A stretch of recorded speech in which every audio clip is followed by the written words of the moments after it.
ఒకటి దినవృత్తాంతములు 26వ అధ్యాయము. ద్వారపాలకుల విభాగమును గూర్చినది. ఆసాపు కుమారులలో కోరే కుమారుడైన మెషెల్లెమ్య కోరాహు సంతతివాడు. మెషెల్యా కుమారులు ఎవరనగా జెకర్యా జ్యేష్ఠుడు, యోదీయవేలు రెండోవాడు, జెబద్య మూడోవాడు, యత్నియేలు నాలుగవవాడు, ఎలాము ఐదవవాడు, యెహోహానాను ఆరవవాడు, ఎల్యోయేనై ఏడవవాడు. దేవుడు ఒబేదెదోమును ఆశీర్వదించి అతనికి కుమారులను దయచేసెను. వారెవరనగా షెమయా జ్యేష్ఠుడు, యెహోజాబాదు రెండవవాడు, యోవాహు మూడవవాడు, షాకారు నాలుగవవాడు, నెతనేలు ఐదవవాడు, అమీయామేలు ఆరవవాడు, ఇశ్శాకారు ఏడవవాడు, పెయుల్లేతై ఎనిమిదవవాడు. వాని కుమారుడైన షెమాయాకు కుమారులు పుట్టిరి. వారు పరాక్రమశాలులయుండి తమ తండ్రి ఇంటి వారికి పెద్దలైరి. షెమయ్య కుమారులు ఒత్ని, రెఫాయేలు, ఒబేదు, ఎల్జాబాదు. బలాఢ్యులైన అతని సహోదరులు ఎలీహు, సెమక్య. ఒబెదెదోము కుమారులైన వీరును వీరి కుమారులను వీరి సహోదరులను 62. వారు తమ పని చేయుటలో మంచి గట్టివారు. మొషెలెమ్యాకు కలిగిన కుమారులను సహోదరులను పరాక్రమశాలులు వీరు 18 మంది. మొరారీయులలో హోస అనువానికి కలిగిన కుమారులు ఎవరనగా జ్యేష్ఠుడగు షిమి. వీడు జ్యేష్ఠుడు కాకపోయినను వాని తండ్రి వాని జ్యేష్ఠ భాగస్థునిగా చేసెను. రెండోవాడగు హిల్కియా, మూడోవాడగు టెబల్యాహు, నాలుగోవాడగు జెకర్యా. ఓసా కుమారులను సహోదరులను అందరూ కలిసి 13. ఇలాగున ఏర్పాటైన తరగతులను బట్టి యెహోవా మందిరములో వంతుల ప్రకారముగా తమ సహోదరులు చేయునట్లు సేవ చేయుటకు ఈ ద్వారపాలకులు అనగా వారిలోని పెద్దలు జవాబుదారులుగా నియమింపబడిరి. చిన్నలకేమి పెద్దలకేమి పితరుల ఇంటి వరుసను బట్టి ఒక్కొక్క ద్వారమునొద్ద కావలియుండుటకై వారు చీట్లు వేసిరి. తూర్పు తట్టు కావలి షెలెమ్యాకు పడెను. వివేకము గల ఆలోచనకర్త అయిన అతని కుమారుడగు జెకర్యాకు చీటి వేయగా ఉత్తరపు తట్టు కావలి వానికి పడెను. ఒబెదెదోమునకు దక్షిణపు వైపు కావలియు అతని కుమారులకు అస్సిపీమమును ఇంటి కావలియు పడెను. షుప్పీమునకు హోసాకును పడమటి తట్టున నున్న షల్లేకేతు గుమ్మమునకు ఎక్కు రాజమార్గమును కాచుటకు చీటీ పడెను.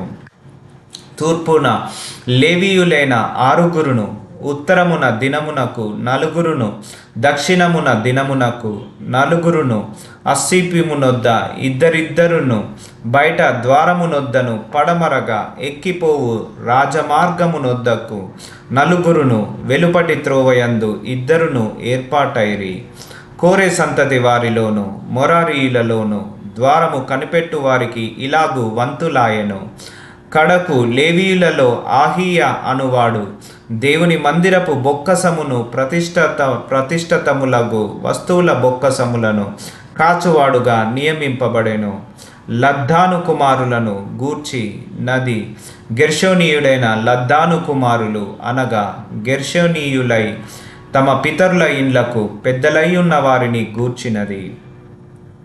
యోహీయేలి కుమారులైన బెతామును వాని సహోదరుడైన యావేలును యెహోవా మందిరపు బొక్కసములను కావలి కాయువారు.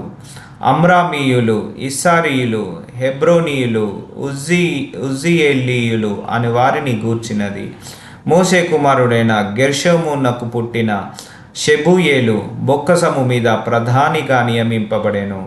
ఎలియేజేరు సంతతి వారగు షెబూయేలు సహోదరులు ఎవరనగా వాని కుమారుడైన రెహబ్యా కుమారుడైన యోషయ కుమారుడైన యెహోరాము కుమారుడైన జిక్రీ కుమారుడైన షెలోమీతు.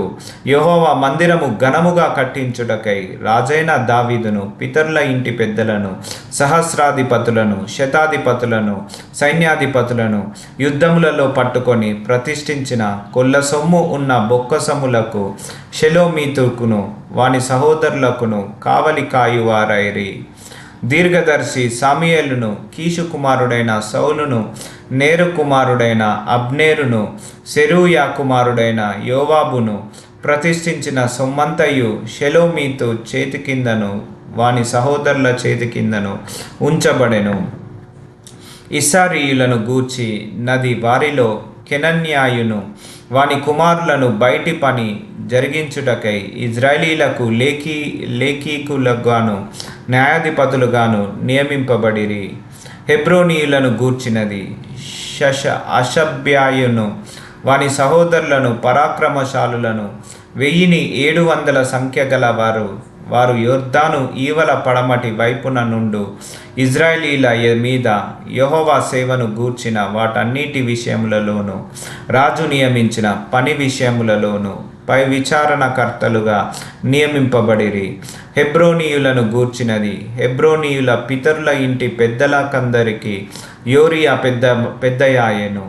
దావీదు ఏలుబడిలో 40వ సంవత్సరమున వారి సంగతి విచారింపగా వారిలో గిలాదు దేశములోని యాజేరు నందున్న వారు పరాక్రమశాలులుగా కనబడిరి. పరాక్రమశాలులకు వాని సహోదరులు 2700 మంది ఇంటి పెద్దలుగా కనబడిరి.